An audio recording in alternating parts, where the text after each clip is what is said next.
आज नांदेड जिल्हा व शहर काँग्रेस कमिटीमध्ये पत्रकार परिषद उपस्थित असलेल्या सर्व पत्रकारांचं प्रथम मी स्वागत करतो। आज उद्या आता नांदेड महानगरपालिकेच्या होणाऱ्या निवडणुकीच्या अनुषंगाने मागे जे आमच्या मुलाखती पार पडल्या, काँग्रेस पक्ष सर्व ताकदीनिशी 81 जागेवर या ठिकाणी निवडणूक लढवण्यासाठी सज्ज आहे।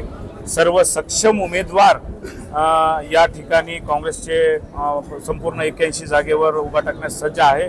त्याचबरोबर आम्ही जे आमचे समविचारी पक्ष आहेत त्यांच्यासाठी युतीसाठी आग्रही आहोत आणि त्यांनी आमच्याकडे युतीचा प्रस्ताव आघाडीचा प्रस्ताव या ठिकाणी दिलेला आहे।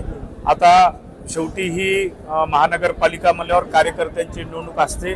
प्रत्येक पक्षाकडे कार्यकर्त्यांचा ओघ पाहता, कार्यकर्त्यांची इच्छा, इच्छुकांची संख्या पाहता प्रत्येक पक्षामध्ये कार्यकर्त्यांना न्याय देण्याचा आहे प्रत्येक पक्षाचं धोरणच असते।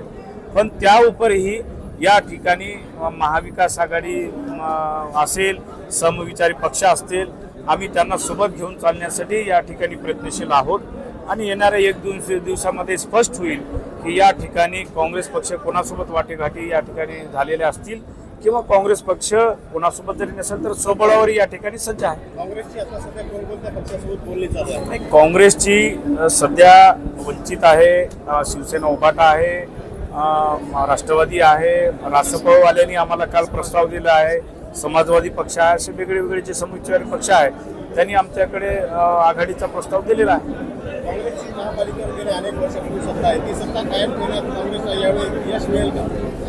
नाही, निश्चितच आपण म्हणतायत की नांदेडची जनता हे सेक्युलर विचारसरणीला मानणारी जनता आहे आणि नांदेडच्या जनतेने हमेशा या ठिकाणी काँग्रेसला निवडून दिलेला आहे। आता आपण बघू शकता की यावेळेस समीकरणं बदलली, काँग्रेसची मोठी मंडळी या ठिकाणी काँग्रेसमधून बाहेर पडली, तरी आम्हाला विश्वास आहे की जनता आजही या ठिकाणी धर्मनिरपेक्ष जे आहे ते मतविभाजन न होऊ देण्यासाठी या ठिकाणी काँग्रेस पक्षाच्या मागे आहे। वंचितचा मागच्या वेळेचा प्रयोग कसला होता नगरपालिकेमध्ये, आता महापालिकेमध्ये किती अपेक्षा आहे? नाही, आता हे बघा, मी आपल्याला सांगितलं की आमची चर्चा चालू आहे, त्याच्यामध्ये किती यश येईल आज आम्हाला या ठिकाणी सांगता येणार नाही।